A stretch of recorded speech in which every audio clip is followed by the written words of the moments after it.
আল্লাহ রাসূল সাল্লাল্লাহু আলাইহি ওয়াসাল্লাম বলেন, লিস-সাইমি ফারহাতানি, নিশ্চয়ই রোজাদারের জন্য আল্লাহ তাআলা দুইটি খুশির মুহূর্ত দান করেছেন। বলেন কয়টি খুশি? দুইটি খুশির মুহূর্ত দান করেছেন।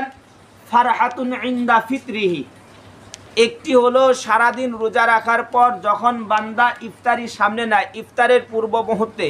বলেন তো দেখি, সারাদিন রোজা রাখার পর ইফতারি যখন সামনে নেই তখন আনন্দ লাগে না কষ্ট লাগে? আনন্দ লাগে।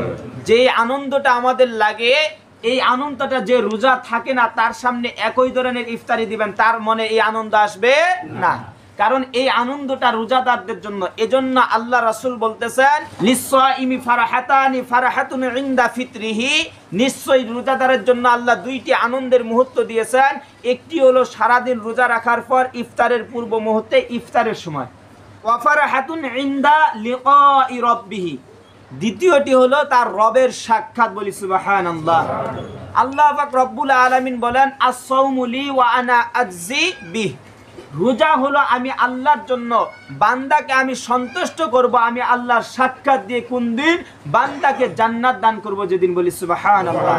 আল্লাহ তাআলা রোজাদারকে এমন জান্নাত দান করবেন, বলে রোজাদার যখন জান্নাতে প্রবেশ করবে, আল্লাহ তাআলা মৃত্যুর পরে রোজাদারকে বিনা হিসাবে যখন আল্লাহ তাআলা জান্নাত দান করবেন, জান্নাতে যাওয়ার পর ফেরেশতারা এলহাম করতে থাকবে, ঘোষণা করতে থাকবে, আল্লাহ তাআলা তোমাকে এমন জান্নাত দান করেছেন যেই জান্নাত থেকে তোমাকে আর চিরদিন কখনো বের হতে হবে না।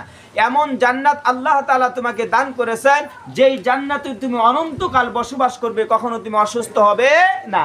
এমন জান্নাত আল্লাহ তাআলা তোমাকে দান করেছেন যেই জান্নাতে অনন্তকাল তুমি বসবাস করবে, তোমার ভিতরে বার্ধক্য আসবে না, তুমি সর্ব অবস্থায় যুবক অবস্থায় থাকবে।